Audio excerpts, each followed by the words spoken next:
We present a new method for the fast computation of contact configurations for arbitrary creatures in constrained environments.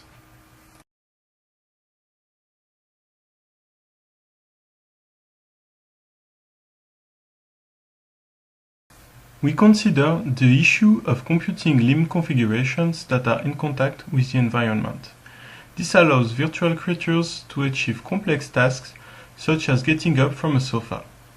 To obtain a natural posture, we must find a good location for the end effector, but also a good configuration for the limb.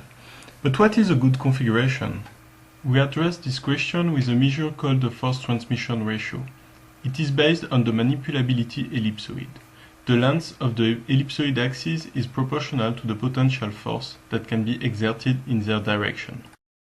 In this example, the configuration on the left is compatible with a horizontal force task, and the configuration on the right is compatible with a vertical task. We combine this measure with a random sampling approach independent from the environment. To do so, we select a limb and combine a number n of random postures in the reachable workspace. We repeat this process for all the limbs composing our virtual creature. At runtime, given a motion task such as getting up from a sofa, we combine the local environment with the result of the sampling that we performed offline.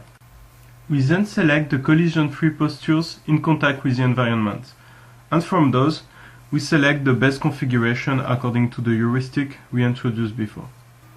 Please refer to the paper for more details.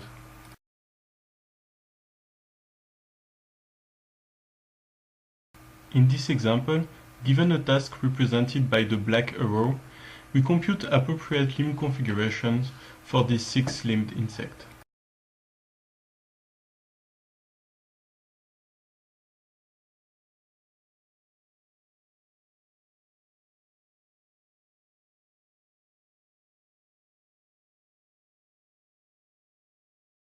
We compare our method with the basic closest distance approach, which is used in previous works. We can see that we obtain better results to either push a cupboard or to get up from a sofa.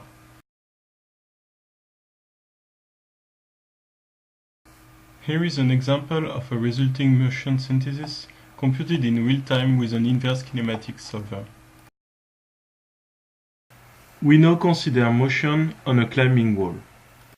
Our method will compute appropriate configurations adapted to the motion task.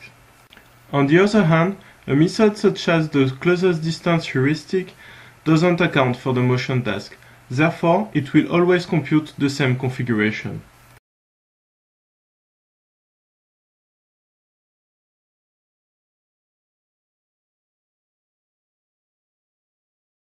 Small variations on the environment can produce interesting results with our method. In this example, the chair on the right side is shorter than the chair on the left side, allowing the virtual human to put its arm on it. Here, given the task of pulling the cupboard, the virtual human uses the pink wall to maximize the force exerted by its foot.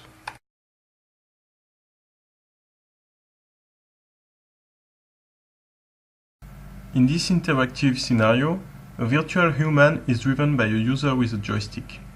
Along the trajectory, we use our method to compute the contact configurations with real-time performances.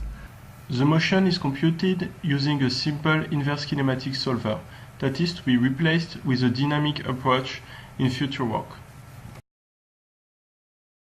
Here we compare again our method with the closest distance heuristic.